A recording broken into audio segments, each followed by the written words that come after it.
You're listening to Fox City's Murder and Mayhem, your bi-weekly dose of true crime history in a small rural community of Wisconsin.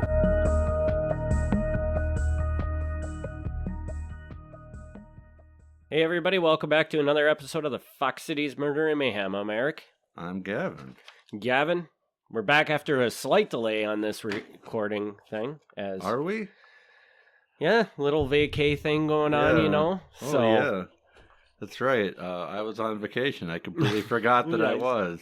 Yeah. Gavin goes on vacation when I go on vacation. That's right. Meaning he doesn't have to podcast. That is correct. So we're back with a new episode, which is becoming quite regular. So what do you got for us today? I've got two stories ready to go. Another one almost ready to go, and so there might be some new ones for a little bit. Today we're gonna go to Oshkosh. Okay. Kind of gonna be on an Oshkosh Green Bay. This is our final Oshkosh, but then we're got a Green Bay trend for a little bit. But today we got Oshkosh. We're going to be talking about the first police officer killed in the line of duty in Oshkosh. Oh, I believe that you spoiled that last episode because I recall you saying that the last episode we recorded. Maybe you just said you were working on an episode about that. Yeah. Oh, I mean, unless we recorded this and I just don't remember. But I don't think we recorded it. I think you just mentioned that you were working on it. So we're gonna talk about that. Not a whole lot of twists and turns in this one, but yeah, there's an interesting connection to the officer killed. So I'll leave that to. All right, well, take her away, man. Okay, so the man that we're going to be talking about is Louis Hardy. He was born in Germany in the 1840s. He settled in Oshkosh in the 1860s. Man, I really feel like we did record this. No, I don't think we did. Oh, maybe I've just been rereading this so much while you were gone. All right. He settled in Wisconsin. He joined the National Guard, where he served for 5 years. He first started off working as a shoemaker. Then he switched to be an engineer for the Oshkosh Gas Company. He was married. He had 2 children. He then joined the Oshkosh Police Department in the spring of 1890. At that time, the police department was very basic. Each officer had a beat that they walked, and they carried a nightstick. Did they wear uniforms? They did wear a uniform, yes. A cop could carry a gun if they brought their own from home. Really? But they were not issued any by the department. So they had a beat, which is like a number of blocks that was their territory, and they walked it with their nightstick. That was the job in the 1890s.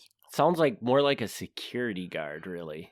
I think that's a lot of how it was. Some of the smaller cities didn't even have full-time police officers. They had night watchmen. So I think that's more or less what it was. The first time that I was able to find Louis Hardy in the news was in July 1890, so not too long after he's hired, for arresting a tramp named Smith, who was accused of stealing $100 from a farmer named Gruber. The tramp was working as a hired hand and apparently walked off with the $100. So that was big bust there. Big bus. $100. I mean, in the 1890s, that's probably a pretty significant amount of money, right? It probably is. And one thing that you'll see in these old reports, 1890s up through maybe 1920s.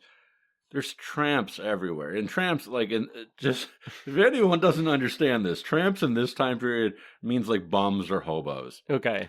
And all the time, you'll see news articles about, roving bands of tramps coming into town that need to be, pushed out of town. It's so funny because that just sounds so offensive to me now. Does it? But that's just what they wrote in the newspaper. That's just what they wrote. You know, but I mean, at this time, they were also being vividly describing brain splattering all over as people were dying in the newspaper. So, very different time. It's definitely, they were very, very insensitive to unemployed homeless people. That's for sure. But it is sort of amusing the way that they're described. Maybe I should find it offensive. I don't, just because of the way they're written up, they sound more humorous a lot of the time.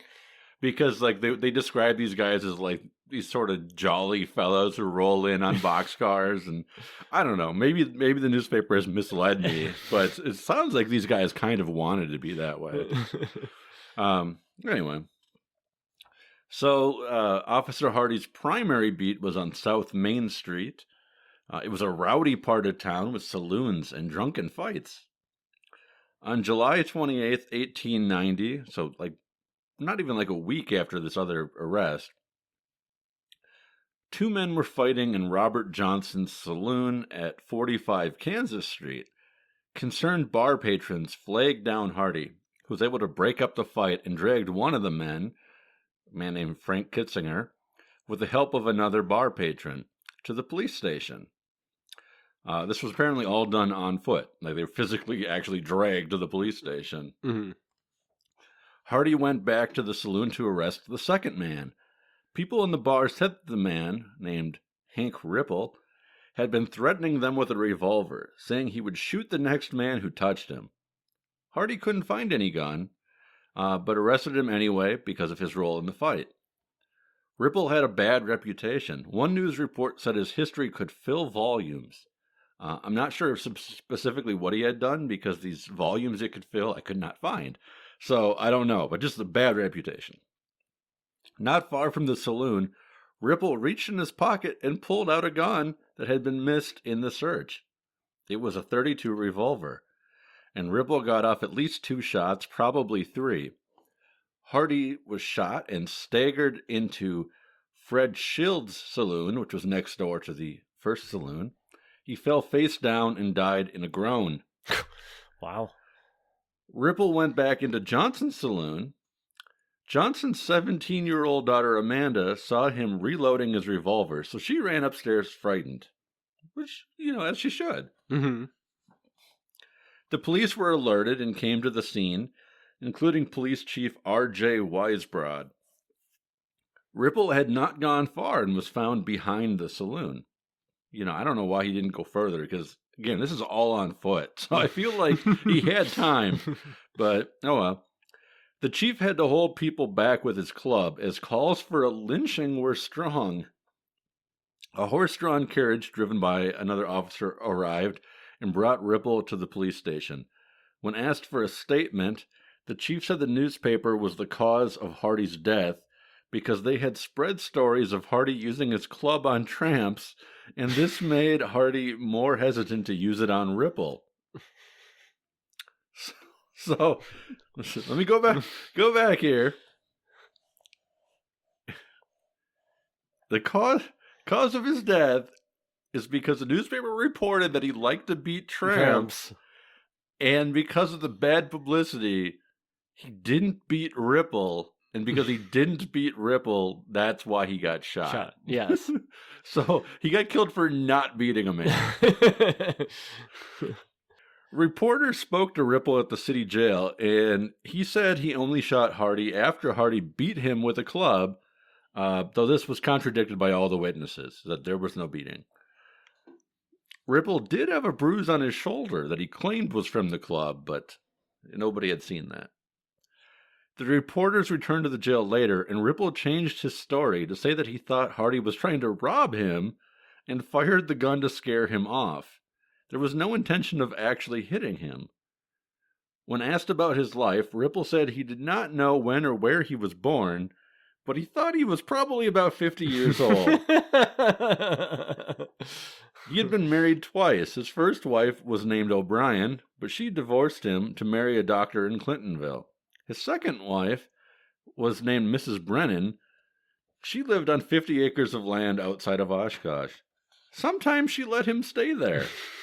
But most of the time, he camped in a shanty in the woods where he made and sold axe handles. Wait, was this his second ex-wife, or was he still married to this woman? I believe he was still married to but her. She wouldn't let him stay with him. Yeah. He had served 3 years in the Civil War, and after it ended, he re-enlisted for another year. He was receiving a pension for his war service of $4 a month. I'm just surprised that back in the 1890s they had pensions. Yeah. That's impressive. He was known around town because sometimes he would show up at dances and play the fiddle. Ripple went on trial, and again people called for a lynching as he was brought between the jail and the courthouse. His defense attorney made every effort to get him released. They said Hardy had no warrant for his arrest. They said the aggressor in the original fight was Kitzinger, the other man, not Ripple. So even trying to arrest Ripple was not right. He was just the victim. They said that people who testified against Ripple were known liars. None of this worked. He was found guilty and sentenced to a pawn for life. His time inside was relatively uneventful, except on one occasion where he was using a wheelbarrow to carry a stove. At one point, he had to wheel over a plank between two windows 14 feet above the ground. I don't know what's going on here, but apparently there's like two buildings in the prison, and they get from one building to the other, they put a board down, and they wheel out the window to the other building. Sounds like a terrible idea. But I guess. He somehow slipped and fell, with the wheelbarrow and the stove crashing down on top of him. Ooh. Early reports were not positive, but he did recover. He did eventually die on June 5th, 1905, not because of this, but also not really that long after. This was less than 15 years that he was in prison. And he was brought back to Oshkosh, where he is buried in Boyd Cemetery, if people want to go visit him. Yeah. Lewis Hardy, the officer, his wife passed in June of 1928, so decades later, still living in the family home on Oregon Street, a house that she had lived in for 50 years. Here's the interesting connection part. Okay. Lewis Hardy's son, the officer's son, was Oscar J. Hardy, which will probably mean nothing to anybody listening to this. It certainly doesn't mean anything to me. But here's who he is. Oscar J. Hardy was born in Oshkosh, of course. He began working for the Daily Northwestern as a carrier when he was a boy. He became director of the news carriers. So he's like the head paper boy, I guess. He was promoted to the business office. In 1897, he was promoted to business manager. He was next promoted to general manager in 1905. And then in 1917, he ended up inheriting the newspaper from the previous owner who passed. Apparently, the previous owner liked him so much, he left him the newspaper.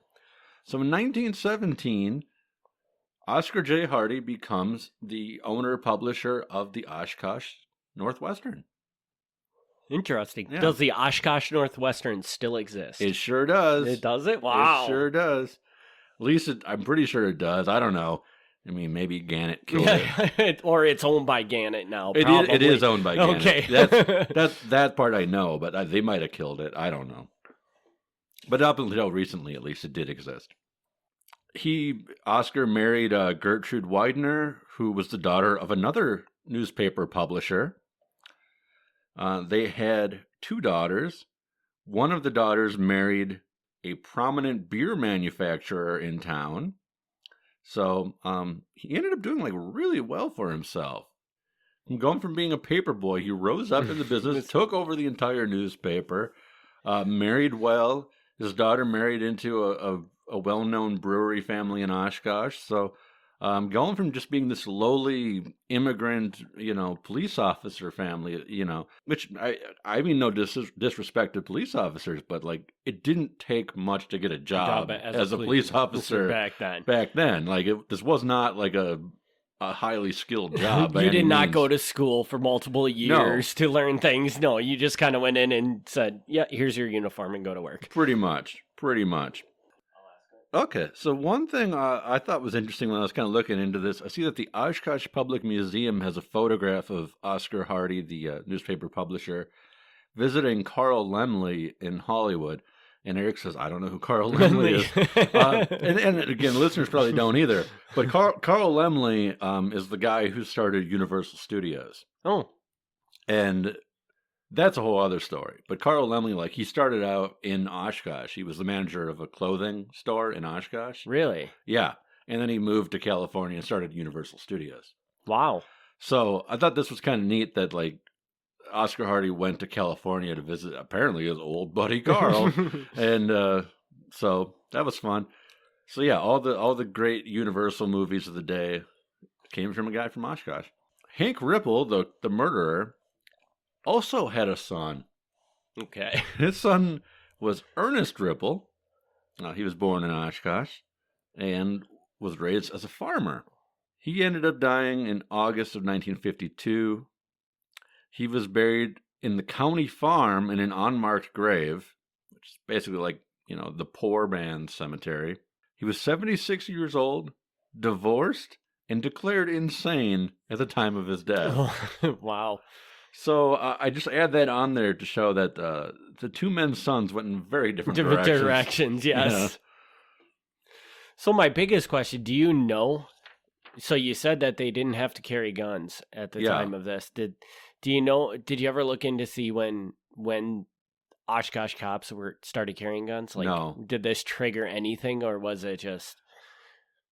No idea. I don't know that. That was a pretty far-fetched question that I didn't think you would really know. It's a good question, but no, I didn't do like a real look into the police history of Oshkosh. No, I do not know. There isn't much that happens here, but it's cool because you get to kind of see. I think it does a very good job of showing like just the way people were treated and thought of, like the homeless community and stuff. I think that's an important thing to see, just how they were kind of represented in this time. Yeah, I found this story interesting. Like the murder part of it is super basic. Yeah. I mean, the guy shows up and gets shot. But there are some other things that kind of happen along the way that I think, as we have said many times on this podcast, like we kind of used like the crime aspect to bring out the history parts. And I think this was good for bringing out some of that history stuff. So yeah, and I just think it's really interesting. This and so many of the other episodes we do, because they happened so long ago. Yeah. It's just like, I guess I've never really thought about, like, in the 1800s, what did a police department look like in Oshkosh, Wisconsin? Yeah. I've never thought about that. But when you talk about what it was, I'm kind of shocked by how basic it is. Yeah. And it's just interesting to see how things have changed and grown, Yeah. Well, so I'm gonna talk about Kaukauna for a moment. That's fine. Maybe we should just change this to Kaukauna Murder in Mayhem. Yeah, Kaukauna Murder. It's not a murder story, but so the only police department whose history I really know somewhat is Kaukana's. And they didn't even have a police chief until like 1920. Okay. Prior to that, they had what they called the marshal, and they had a north side watchman and a south side watchman, and they only worked at night. So during the day, I don't know what happened. I guess if you didn't flag down the marshal, just stuff didn't get done. Yeah. So, and it kind of makes you wonder, like, was there just nothing? Really, was there just in a small town like Kaukauna, was there just zero crime that they didn't really need to worry about this? It seems that way because also later on, they stopped doing this at some point, but later on you'll see articles in the paper where they'll be like, this is how many arrests we had this month. And it's an absolute joke. Like sometimes it'll be like, we had 5 arrests this month. 3 of them were for speeding. Like, you're like, really? Like the entire month, like the police arrested, and I'm using arrested very loosely, for speeding. Yeah. But like 5? That's it? And it kind of brings you to the question of, okay, now, have things gotten better as they've increased the police force in areas? Or does it pretty much just stay the same? I don't know. You know what? That would just be really an interesting thing to see. Like, was murder rampant in Oshkosh in the 1800s, or was it pretty much what it is today? I don't know. You know, I mean, I could tell you Kaukauna. Well, and, yeah, and, but and, okay. in Kaukauna, I would say that the murder rate in Kaukauna has remained consistent for over 100 years. Is it? It's just I don't so think it's gotten rare. better or worse. I think it's stayed pretty much on track the whole time. Which just kind of it brings a lot of interesting questions to light, doesn't it? Just but kind of makes you think. But that has nothing to do with the police. It's not like it's not like there's like a. You're like, oh, geez, we have a lot of police officers in this town. I'm not going to kill anybody today. Like, no, you don't think about that if you're going to kill somebody. Yeah, okay, and I guess maybe murder rate isn't the right thing to measure, but I guess I guess my point is like the increase in the police. Yeah, was that because it was necessary, or just as time went by, did they just continue? I think if we go down this train, I'm going to get in some trouble. Yeah. I think I'm going to say things that are probably not politically okay to say.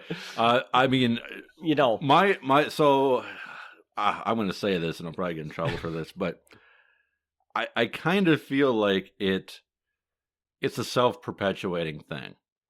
Because here's what happens. You hire an extra officer, right? And now that you have an extra officer, you're going to arrest more people for speeding because you got an extra guy running radar. Mm-hmm. So naturally, he's going to pick up guys that other people didn't get. So then when you do your annual reports, you're like, look how many more speeding arrests we got this year than last year. I guess we need another officer. Yeah, I guess I could see that. And so, I mean, so some things, aren't going to change one way or the other. Like having more or less officers, I don't think is going to change violent crime a whole lot because... Again, like I said, like if you've got like a domestic abuse situation, that person doesn't care how many cops there are. But I think in general, you'll see the arrest rate go up when you've got more guys out there. Right, which just makes obvious sense because if there's more people patrolling the streets, I mean, let's face it, during a normal day, just about everybody speeds.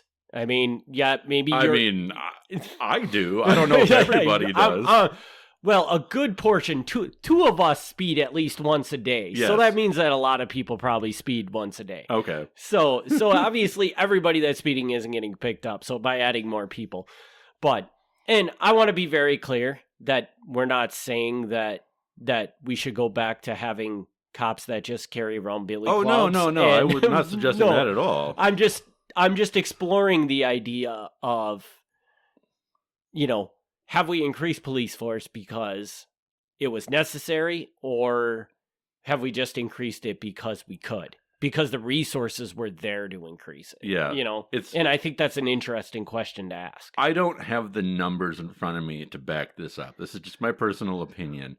But I do feel like we've reached a point where we're getting diminishing returns on adding more officers. Where we always want to grow the police department because we all want to feel safe.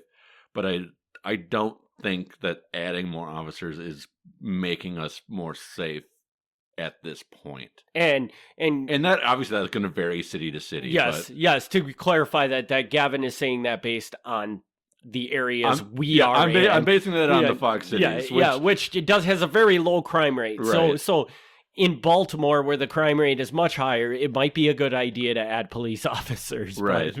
Right. Very clear on that one. Yeah. So. Or Milwaukee, where, they have a ridiculous amount of police officers, but despite that, they still have a very high car theft rate. So, Yes, we know that firsthand, don't we? So. Yeah. I actually saw it yesterday. Well, what did you see? I saw a Kia crash into a stoplight. In Milwaukee? When you were driving? Really? Yeah. I was in Brookfield yesterday, and sure enough, I was going down Silver Spring, and which is not Brookfield, but I was going down Silver Spring, and we get up to this corner, and we ended up getting rerouted because there's a Kia. Like up a stoplight, so they have the road blocked off.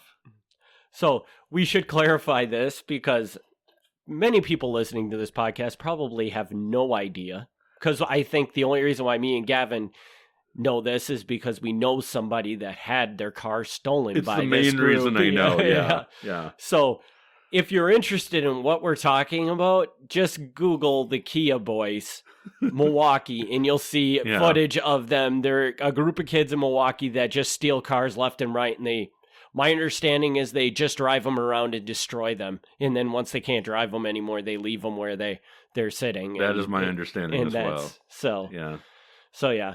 Wow, did we ever go off on a tangent on this episode? Yeah, we're all over the place. That's okay. We apologize, not radar focused on this. I don't apologize.